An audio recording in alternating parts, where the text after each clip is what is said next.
Mandi. Bagaimanakah hukum mandi di dalam agama dan kapan mandi itu dipandang sunnah?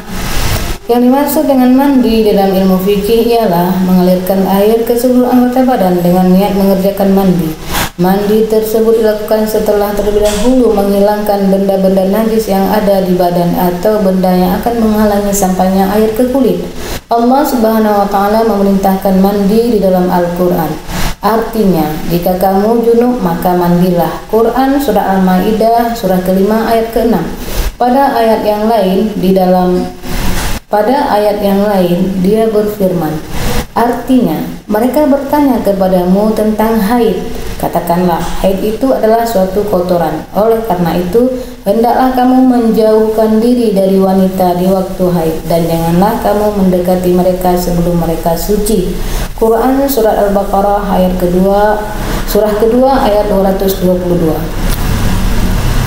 Pada ayat yang lain Allah Subhanahu wa taala berfirman, artinya, hai orang-orang yang beriman, janganlah kamu salat sedangkan kamu dalam keadaan mabuk sampai kamu mengerti apa yang kamu ucapkan. Janganlah pula kamu hampiri masjid sedangkan kamu dalam keadaan junub, terkecuali sekadar berlalu saja sampai kamu mandi. Quran surat An-Nisa surat ke-4 ayat 43.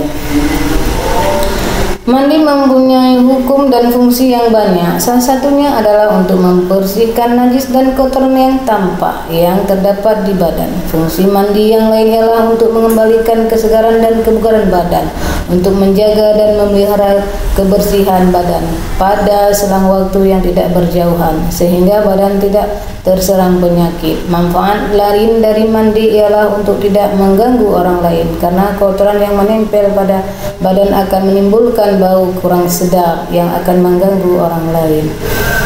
Mandi wajib dilakukan oleh seorang wanita yang baru selesai dari tradisi bulanannya yang di dalam ilmu fikih dikenal dengan nama haid. Mandi juga wajib dilakukan oleh wanita yang baru selesai dari nifas, yaitu darah yang keluar ketika melahirkan. Mandi juga wajib dilakukan oleh suami istri telah melakukan persetubuhan.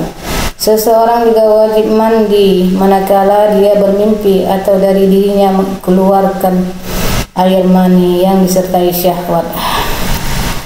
Demikian juga seseorang wajib mandi manakala seluruh badannya terkena najis atau sebagian badannya saja yang terkena najis, namun tidak diketahui bagian mana yang terkena najis tersebut.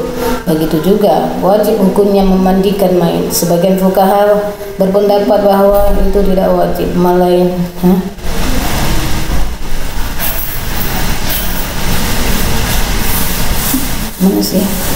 demikian juga seseorang wajib mandi manakala seluruh badannya terkena najis atau sebagian badannya saja yang terkena najis, namun tidak diketahui bagian mana yang terkena najis tersebut. Begitu juga wajib hukumnya memandikan mayit. Sebagian fuqaha berpendapat bahwa orang yang baru masuk Islam wajib mandi, sementara sebagian yang lain mengatakan bahwa hal itu tidak wajib, melainkan hanya sunnah.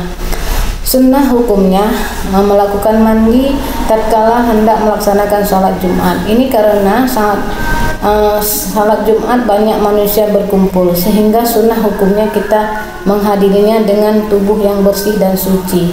Sebuah hadis mengatakan, barang siapa berwudu pada hari Jumat maka itu bagus, dan barang siapa mandi pada hari Jumat maka itu lebih utama. Seseorang juga dianjurkan untuk mandi tatkala hendak mengerjakan sholat Idul Fitri dan sholat Idul Adha. Juga disunnahkan mandi tatkala memakai pakaian ihram untuk melaksanakan ibadah haji, tatkala masuk ke tanah haram Mekah, tatkala wukuf di Arafah, tatkala setelah memandikan mayit. Berdasarkan hadis, barang siapa yang memandikan mayit maka hendaklah dia mandi. Demikian juga seseorang dianjurkan untuk mandi tatkala hendak menghadiri suatu kegiatan yang dihadiri orang banyak, seperti ketika hendak mengerjakan tawaf, yaitu mengelilingi Ka'bah, ketika melakukan sa'i antara Safa dan Marwah dan sebagainya. Wallahu a'lam bishawab.